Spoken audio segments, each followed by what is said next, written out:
The lights inside the Jimmy Kimmel Live studio were bright, the audience buzzing with excitement. Few moments before, everyone had been laughing and clapping, waiting for the next guest.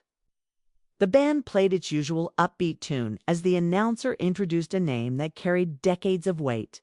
Ladies and gentlemen, please welcome Sylvester Stallone. Stallone stepped out onto the stage, dressed in a sharp black suit. He walked with calm strength, his face firm but pleasant. The audience stood, applauding wildly. Cameras zoomed in on him as he shook Jimmy Kimmel's hand and took his seat. "Good to see you again, Sly," Jimmy said with a grin, looking sharp, as always. "Thanks, Jimmy," Stallone replied, his gravelly voice smooth but cool. Kimmel dove into the expected questions. The segment was supposed to promote Stallone's new documentary, The Quiet War. At first, everything went as planned. Jimmy cracked a joke about Stallone's famous boxing scenes. "Sly," he said, smiling mischievously, "after all those Rocky movies, you actually box? Or was that just Hollywood magic?" The audience chuckled. Stallone leaned forward slightly, his eyes narrowing. The smile on his face faded not completely, but enough to signal a shift. He paused. "Let me put it this way, Jimmy," he said slowly. "I may not be Sugar Ray Leonard, but I could still knock you into next week without spilling my red wine." The studio went silent for a half-second before erupting into shocked laughter and applause. Even Kimmel looked surprised. He laughed nervously, adjusting his tie. Stallone's delivery had been smooth, but there was something serious in his tone, something deeper. Kimmel tried to recover. Okay, that was solid. No punches thrown yet. Stallone smiled again, but this time it wasn't playful. It was controlled, intentional. "You joke a lot," Stallone said, "but sometimes jokes cover things up. It's like when people pretend everything's fine when the house is already burning." Kimmel tilted his head. "What do you mean?" "The Quiet War," Stallone said, leaning back. "That's what my film is about. A war fought not with bullets or tanks, but with secrets, with silence, with lies." Now the audience was truly quiet. No laughter, just attention. Kimmel blinked. "Is this about America's foreign policy or something?" "Something like that," Stallone replied. "It's about the parts of history no one teaches. About things buried so deep that even the people who lived them forgot they happened." "Wow," Kimmel said, trying to stay light. "You mean, like conspiracies?" Stallone didn't smile. "I mean, facts. Hidden ones. My father was part of something after the Cold War. So were others. And now it's time people knew." Suddenly, producers backstage started speaking into earpieces. The camera crew looked confused. Someone signaled a wrap-up. Kimmel smiled tightly. "Well, I guess that's our time. We'll be right back after the break." But Stallone wasn't done. Before we cut to commercials, he said, voice louder now, "Just remember this. Everything you think you know about peace was designed by people who profit from war. This documentary doesn't tell my story. It tells yours, the one your government erased." And then the screen went black. The show cut to commercials with a sharp jingle. Viewers watching live at home were left in silence. On set, Kimmel sat still, his face pale. He hadn't expected this. No one had. But the internet noticed. Within an hour, the clip had gone viral. Hashtags like #QuietWar, #StalloneLeaks, and #WhatDidHeMean exploded across social media. People began dissecting every second of the interview.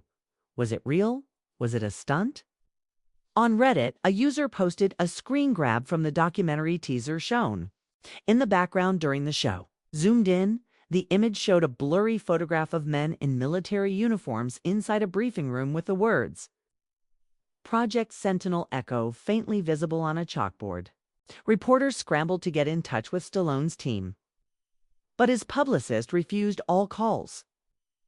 A statement was released that only added more mystery. The Quiet War is based on real interviews, real files, and real people. It is not fiction. You've been warned. By the next morning, international news had picked it up. CNN, BBC, Al Jazeera were running headlines like, "What is the Quiet War?" Sylvester Stallone hints at hidden U.S. operations on national TV. At the Pentagon, internal memos were sent. At major newspapers, editors called emergency meetings. And on the dark web, a leak appeared. It was just a title at first. Sentinel. Echo, Phase 1, MythNet activation. No one knew what it meant, but the timing was suspicious. Journalists began digging into Stallone's past. His father's military records were suddenly pulled offline. Kimmel canceled his next two tapings, citing personal safety concerns. The internet, as always, spun theories. Some believed Stallone was working with whistleblowers. Others said he had been hacked. One conspiracy claimed the interview had been staged to distract from something bigger. But whatever it was, the quiet war was now in motion, and everyone wanted to know the truth. Across Los Angeles, the sun was barely rising, but reporters were already gathering outside the gates of Stallone's private residence. Some had cameras, others notepads, all waiting for a statement. None came. His house remained quiet. No lights, no movement. Just silence behind those high black fences. Inside, Stallone stood alone in his study.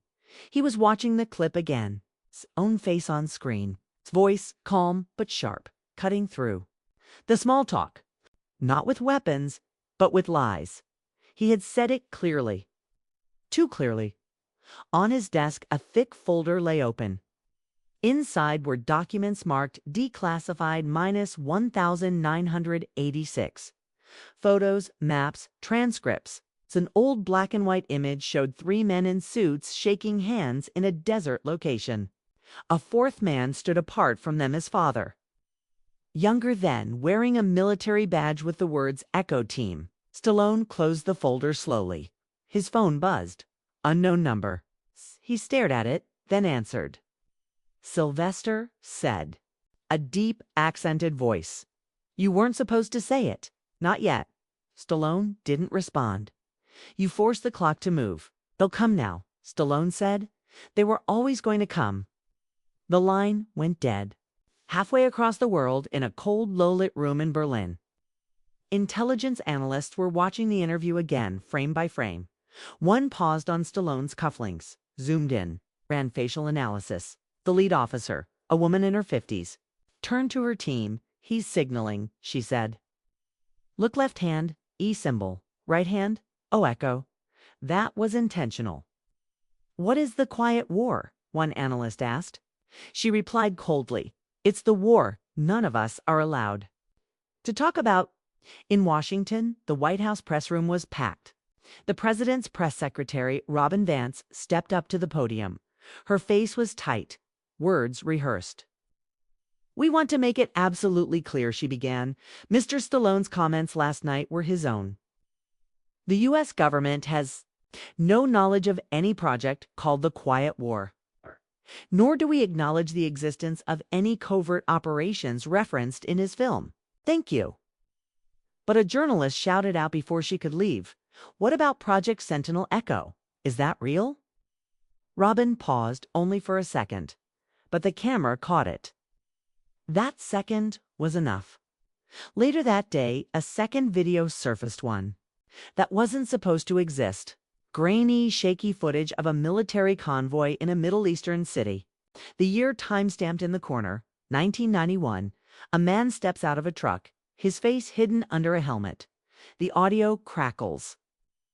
Then someone off-screen says, "That's Stallone's father, right?" General Marco. The clip ended. Twitter exploded. News anchors began asking questions they once avoided. Who was General Marco Stallone? What was Echo Team? And what exactly had America erased from the official record? Stallone finally broke his silence through a short video posted to his official channel. Sitting in the same study, wearing the same suit from Kimmel's show, he looked directly into the camera. You've seen the beginning, he said. You've heard the laughter turn into silence. Now here, this my documentary is not a movie. It's not entertainment. It's a record. A record of what was done behind the scenes of peace treaties, oil deals, and fake conflicts that made real orphans. He leaned in. They told me not to release it. I was warned. But I'm not afraid of them anymore. They lied to you. Too. All of us. And I'm going to show you the truth. Then he smiled quietly, like a man who had carried something for too long, and ended the video. That night, blackout protocols were triggered across several secure government databases. A known whistleblower journalist in Iceland tweeted, "They just wiped 14 gigs of satellite logs from 91-92, the same year Stallone's father was active. Not coincidence, that's panic." Meanwhile, Jimmy Kimmel's team faced an internal investigation. How had the interview gone off script? Who cleared the guest notes? Rumors swirled that someone from Stallone's crew had handed off a flash drive to a stage technician just before filming. One staffer claimed she saw Stallone speak to a man in military dress backstage. It didn't look like security. She said he looked like someone from a long time ago. By morning, all official channels were silent again. But the public wasn't. Podcasts launched instant breakdowns of every second of the Kimmel interview. Reddit threads mapped out connections between Stallone, secret wars in the Middle East, and mysterious plane crashes from the 1990s. One post gained attention for quoting a line from a 1987 classified memo titled "Quiet War Objectives." "In silence, we control the future. In fiction, we bury the past." The documentary, The Quiet War, still hadn't dropped. The day after Stallone's cryptic video, the countdown on his website hit 6 days. But before that timer could tick down further, the documentary's trailer leaked. Not through official channels, but via a torrent site hosted out of Norway. It was only 90 seconds long. No music, no dramatic narration. Just raw clips. Shots of old, dust-covered bunkers. Black and white satellite maps. Unmarked helicopters flying over scorched villages. Grainy footage of government briefings, voice distorted and faces blurred. Then, it's the most chilling part. A close-up of an old document stamped Echo 91. One line. Highlighted in red. Execute psychological containment through broadcast infiltration. The trailer ended with one stark phrase in white letters. "This war was not silent. You were deaf." By evening, the leak had over 1 million downloads. The White House responded with panic. A joint task force made up of federal cyber teams and a special Pentagon crisis unit was formed overnight. They were told, locate the master file, contain the narrative, neutralize leak vectors. But it was already too late. News anchors, legal analysts, and retired generals flooded primetime slots. CNN's banner read, "What is Project Echo 91?" Al Jazeera aired a full segment titled "America's Secret Shadow War." The Guardian released a profile on Stallone's father, General Marco Stallone, and his abrupt retirement in 1993 after an undisclosed investigation. Meanwhile, Jimmy Kimmel was still reeling from the fallout. His producers had gone silent. Sponsors pulled out. He was accused of staging the segments, something he flatly denied. On his next show, his tone was different. "No jokes tonight," he said into the camera. "I don't know what happened during that interview, but I know this. Stallone wasn't promoting a documentary. He was issuing a warning." Behind the scenes, Kimmel had started getting anonymous texts. Long strings of numbers.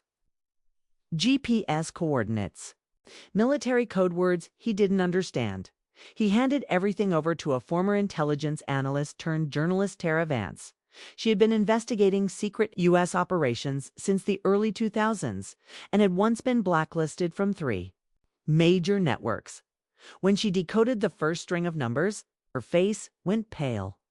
"These are satellite feed logs," she told Kimmel. "From an abandoned spy satellite we were told had crashed in 1991.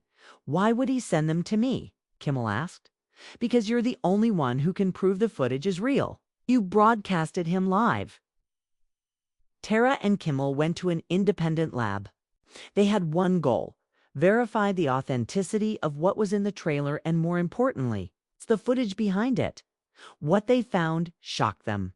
One clip silent, shaky, time-stamped April 1991 showed a room of men in suits, two of them, later, identified as top U.S. officials, speaking to soldiers in Arabic. On the wall behind them, an American flag half covered with black tape. Another showed an interrogation room. No markings. It's a man tied to a chair. A U.S. soldier asking questions. The man sobbing. They said it was humanitarian aid. Tara turned to Kimmel. If this gets out, it doesn't just expose one program. Destroys a generation's entire belief in American foreign policy. At that same hour, across the Atlantic, a European intelligence director, Jean-Michel Moreau, received a direct call from Washington. He was told to shut down 3 investigative journalists working on the Echo 91 files. Go soft, the voice said. Discredit them. Leak old scandals. Just make them disappear publicly. But Moreau had already watched the trailer. And in one frame, he had seen his own uncle, a French diplomat, standing next to General May. Marco Stallone in 1990. The war wasn't just American. It had European fingerprints too. Back in Los Angeles, Stallone had gone dark. No social media. No appearances. Rumors spread that he had left the country. But one person knew better: his daughter Isabella. She released a quiet video from her phone. No makeup, no lights. Just her. If anything happens to my father, if this documentary disappears, I want you all to remember something. This isn't about politics. It's about memory, about who gets to control what we remember. Then she uploaded a file labeled Whistle Number 1, Panama Tapes. It contained audio recordings. Conversations between government officials and private contractors. Voices discussing how to stage evacuations and use charity convoys for placement. The context: a 1989 conflict in Panama. Long thought resolved. It sent journalists into a frenzy. What Stallone had started was no longer entertainment, it was a reckoning. As day 3 of the countdown began, former U.S. ambassador tweeted cryptically, Echo 91 was real. I tried to stop it. Watch your 6. That same night, a cybersecurity breach hit the Library of Congress archive. Dozens of digital documents referencing psychological theater operations were deleted in minutes. But archivists had backed them up and leaked them to 3 international newsrooms, in one file. A line stood out: Hollywood to initiate domestic narrative shift post-conflict. Recruit cooperative figures. The implication was horrifying. The entertainment industry hadn't just been a mirror, it had been a weapon. And now? The man who helped build that myth, the actor once seen as America's cinematic warrior, was using the same stage to destroy it. The world watched and waited for days to go. Day 4. The countdown on Stallone's website glowed bright red. 3 days until reveal. But no one was waiting anymore. Governments, media outlets, think tanks, even hostile foreign actors were already acting. The question wasn't whether the quiet war was real. The question was, how deep did it go? In Washington, D.C., an emergency closed-door Senate committee meeting was called. No media was allowed. Phones were confiscated. Inside, the room was tense. Men and women who had served across 6 administrations now sat in silence as an unmarked envelope was passed from hand to hand. It contained the full internal memo of Cage. It contained the full internal memo of the contents were damning. Instructions for narrative manipulation. Psychological redirection through broadcast partnerships. And most horrifying of all, pre-agreed crisis scenarios coordinated with major networks for domestic influence. Senator Reyes. a former prosecutor known for her aggressive stance on media regulation, stood slowly after reading the documents. Double quotes, this. This isn't just a scandal. This is psychological warfare against our own people. One advisor tried to calm her. The documents are unverified. She shook her head. No, they're authenticated by NSA metadata. This was real, all of it. Across the Atlantic, London's Parliament was rocked by a leaked email exchange between a former intelligence liaison and an American official discussing joint operations in the Middle East. We control the story. One email read, "If they ever find out what ECHA 91 really covered, NATO burns." The British Prime Minister, who had earlier dismissed the Stallone documentary as Hollywood nonsense, went silent for 48 hours. Then, suddenly, he canceled all scheduled appearances. Rumors began swirling. Had Stallone's team reached him too? Back in LA, Kimmel was in hiding, not by choice. His security team had received credible threats. One package had arrived at his home. No note, just a blank VHS tape and a pair of noise-canceling headphones. He gave the tape to Tara Vance. She found a player, pressed play, and watched in horror. The footage was old, black and white, time-stamped 1990. It showed a small television studio.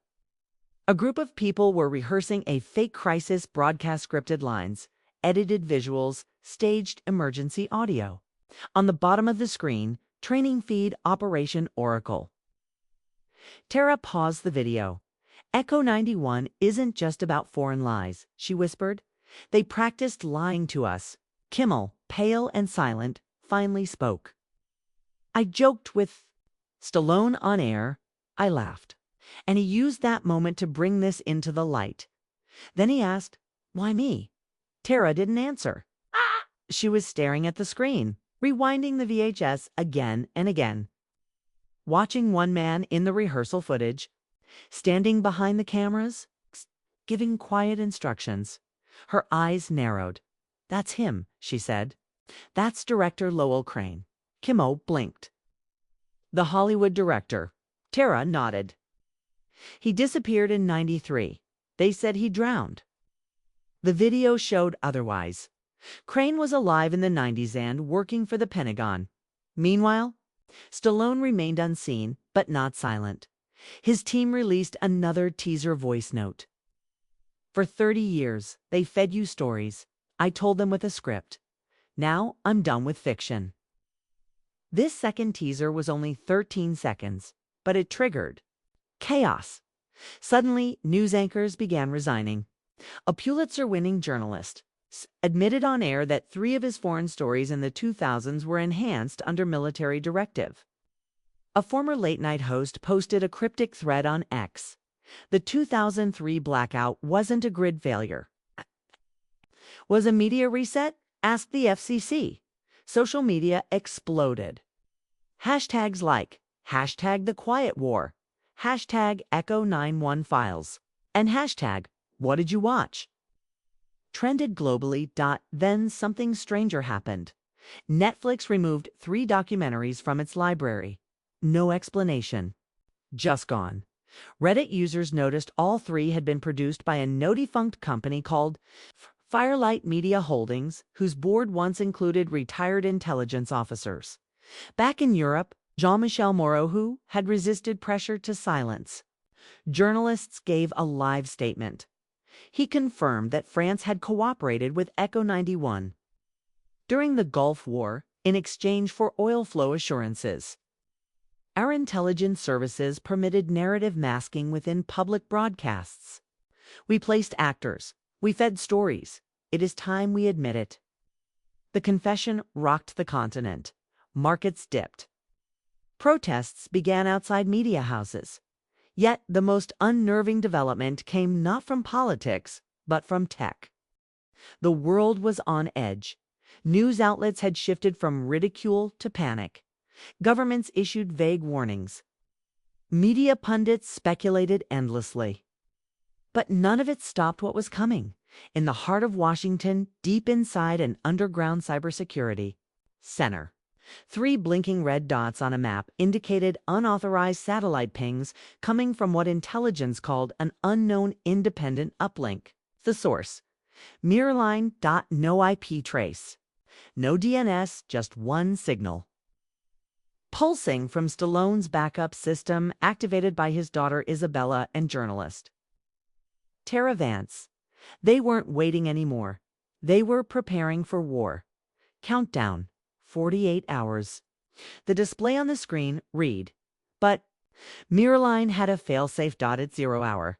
The documentary would beam globally, not to YouTube, not to Netflix, not to a website, but to every unlocked screen, every smart device, every major broadcast feed hijacked through a loophole in aging.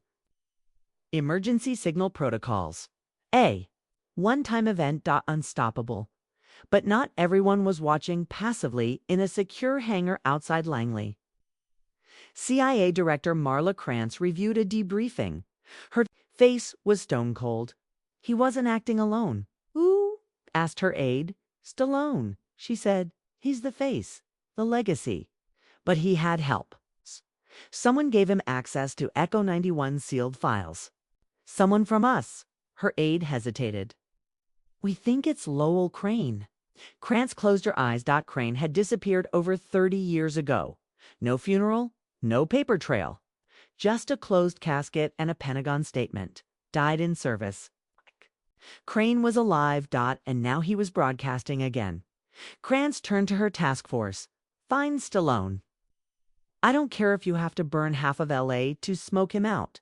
Meanwhile, in a motel off Route 66, Sylvester Stallone sat in silence, rewatching the uncut version of his documentary. The footage was raw. Black sites, whistleblowers, an entire segment featuring manipulated footage from Gulf War broadcasts where timelines didn't match. News anchors repeated the exact same scripts across different networks. And war footage turned out to be from training drills. But the deepest cut came from something different. The confessions from doctors, from actors, from journalists. "I worked at a medical imaging company in 1994. One woman said, "We were told to develop overlays that could simulate injuries for news visuals, supposedly for training. But then I saw one of our prototypes used in a real broadcast." Another man: "I was a young reporter. Thought I was covering war. Turned out I was part of a show. We had scripts, edits. We even had laugh tracks removed from reused footage." Isabella watched her father pause the video. He leaned back. He looked tired. "Dad," she said, "you sure you want this out? You still have a name? A life?" He smiled weakly. "What kind of life?" "Living off fake stories I didn't even know I was part of." "But they'll turn on you." He nodded. "They always do. But I'm not the story anymore. This is bigger than me." At that moment, outside the motel, a black van parked without headlights. Inside, federal agents loaded tranquilizer rifles and heat sensors.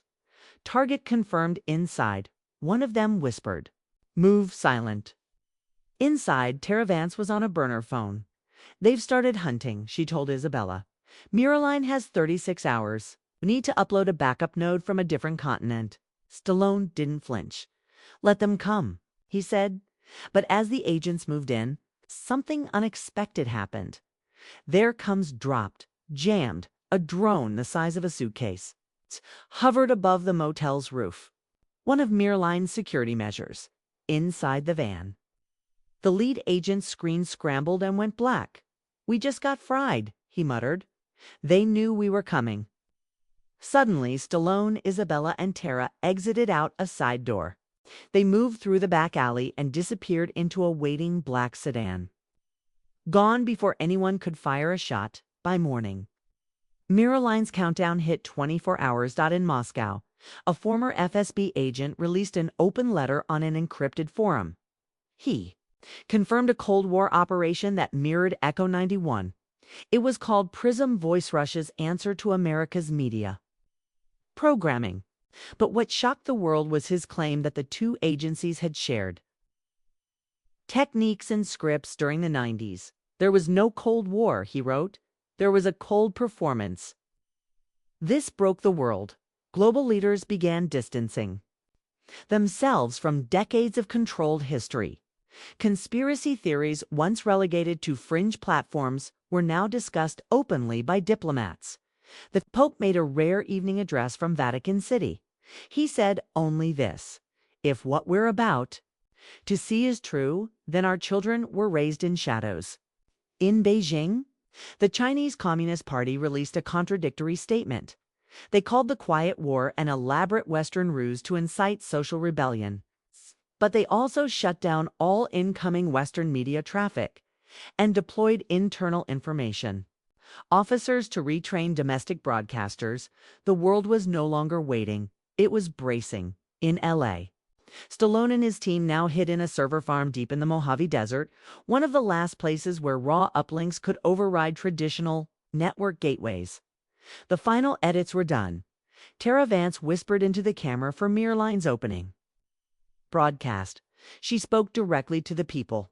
"We didn't want to become journalists. We became journalists because we stopped trusting the ones we had." Stallone added one final message. "It wasn't dramatic, just quiet. Simple. I wrote scripts all my life. They made me a star. But I never thought I'd have to rewrite history." And then countdown. 12 hours, 0 minutes, and 0 seconds. The world held its breath. 12 hours. That's all the world had. The countdown timer had spread like wildfire. It was no longer limited to Miraline's silent network. It had been screen captured, reposted, broadcast, even projected onto buildings in cities like Berlin, Tokyo, and Sao Paulo. 12 hours, 0 minutes, and 0 seconds turned into an international clock of reckoning. Every major intelligence agency was scrambling, publicly disavowing the Quiet War while secretly preparing for fallout. Emergency meetings took place behind closed doors in Brussels, Langley, Tel Aviv, and Beijing. Everyone had something to lose. No one knew exactly what was coming. And in that silence, storm built. In a concrete bunker beneath the Mojave server, Farm Stallone sat in front of a battered camera, waiting for the moment when the documentary would unlock itself from the encrypted vault. Tara Vance paced near the satellite monitors, chewing her nails, her journalist instincts overwhelmed by the weight of what they were about to do. Isabella sat with headphones, listening to foreign radio feeds. She shook her head. "They're preparing people for blackout events, emergency test broadcasts, government-controlled replacement media. They'll try to jam it." Stallone spoke without looking at her. "They can't jam the truth. They can only delay it." At that same moment, somewhere in Washington, CIA Director Marla Krantz entered a hidden room known only as Echo Hall. Inside, 6 men and women in civilian suits stood in a circle around a glowing table displaying what looked like a national disaster map. Except it wasn't about floods or fires, it was about public trust. Color-coded zones showed where belief in government systems had dropped below critical mass. Red zones were flashing in 4 continents. One man, digital analyst from the NSA, spoke nervously. "If this video shows what we think it does, we're not looking at a scandal. We're looking at the end of government as a trusted platform." Krantz nodded grimly. "Which is why we stop it now. I want Miraline buried. I want everyone involved to vanish." But even she knew they were too late. Back in the bunker, Stallone's screen flashed green. The Miraline uplink was stable. The backup nodes in Iceland, New Zealand, and South Africa had activated. Internet traffic rerouted. Protocols fired. Every screen in the world would be reachable at 0 hours, 0 minutes, and 0 seconds. Tara looked at Stallone. "We're live in 12. He nodded. "Start it with the 1993 clip, the Saudi deal. The one that shows the defense contract faked for oil rights." She hesitated. "That clip implicates 3 presidents, 2 prime ministers, and a sitting UN official." Stallone replied simply, "That's why it comes first." The minutes ticked on. In the Vatican, The Pope had canceled all public appearances in Silicon Valley. CEOs were suddenly unavailable for comment. In Times Square, a bootleg countdown video played on loop as protesters and truth seekers flooded the streets. Some held signs saying, "Show us the quiet war." Others wore t-shirts with Stallone's face and the words, "The actor who broke the script." It wasn't just chaos, there was hope too. For the first time in decades, people were asking questions, real ones. They weren't taking media at face value. They weren't swallowing the polished headlines. They were searching, digging, wondering what else had been buried. In the final hour, Isabella asked her father, "What if they spin this? Call you crazy?" A bitter old star clinging to relevance. He smiled. "Then let them. But if one kid somewhere grows up questioning power instead of worshiping it, I've done my part." Tara gave him the earpiece. He put it in, adjusted his collar, and faced the camera. No makeup, no crew. Just raw lighting and a steel chair. The final pre-broadcast message would be his. Outside the bunker, drones hovered, military-grade interceptors searching for signal trails.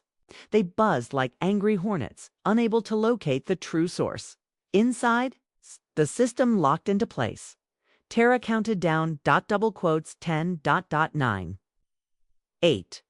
Stallone looked straight into the lens. 7, 6. 5. Somewhere in a newsroom in New York, a live anchor froze mid-sentence, her monitor replaced by black. 4, 3. In Beijing, a cyber defense wall blinked offline for the first time in years. Double quotes to 2. 1. The screen went dark. Then Sylvester Stallone's face appeared. No soundtrack, no intro. The world didn't breathe for 92 minutes. Across every continent, in over 60 languages, the Quiet War documentary streamed without pause. No credits, no flashy titles, just footage, interviews, declassified records, and the voice of a man no one expected to lead a revolution: Sylvester Stallone. At first, people thought it was a hoax, a viral stunt. Some even assumed it was a generated propaganda. But by minute 10, the gravity hit. There were real faces, real signatures, real audio from closed-door meetings between world leaders, oil magnates, and intelligence directors. In 1993, secret pipelines rerouted billions in oil revenue away from developing nations into black funds used to influence elections in Europe and Latin America. In 1999, a UN humanitarian convoy in Sudan was bombed, not by rebels, but by a private contractor funded by a Western alliance under the codename Spectre Pearl. In 2004, a sitting U.S. vice president signed off on a media acquisition program called Mirror Frame, designed to infiltrate cable news editorial teams and redirect narratives about foreign conflicts. Every clip shown in the film was sourced, time-stamped, and validated in real time using blockchain-stamped metadata, released concurrently by the Mirrorline servers. This wasn't a theory, it was history finally unsealed. The streets of Washington, D.C. flooded by dawn.